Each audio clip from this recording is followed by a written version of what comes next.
এই সমাজ যাকে বউ পাগল বলে, ইসলাম তাকে শ্রেষ্ঠ স্বামী বলে। সুতরাং বউকে ভালোবাসো, সংসারেও শান্তি হবে এবং পরকালে আল্লাহর ভালোবাসা পাবেন। বউ মানে কি?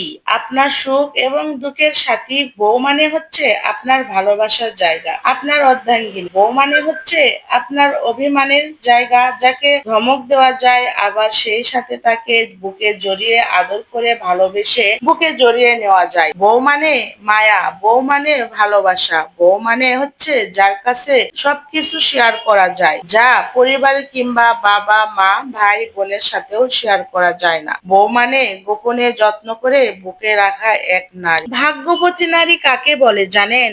যে নারী তার জীবনে একজন সঠিক পুরুষ পেয়েছে, যে পুরুষ তাকে সম্মান করে ভালোবেসে আগলে রাখে তার ছায়ায়, যে পুরুষ শুধু তার ভালো সময় না, খারাপ সময়েও তার পাশে থাকে, তাকে আগলে রাখে। তার শখের নারী কষ্ট পাবে এমন কাজ সে কখনোই করে না। সঠিক পুরুষের নজর শুধুমাত্র তার শখের নারীর দিকেই থাকে। জীবনে যে কোনো পরিস্থিতিতেই সে পাশে থাকে, হাতটা শক্ত করে ধরে রাখে। সঠিক পুরুষের ভালোবাসা আসলে অনেক সুন্দর হয়, আর সেই ভালোবাসা যে নারী পেয়েছে সেই নারী আসলে অনেক বড় ভাগ্যবতী।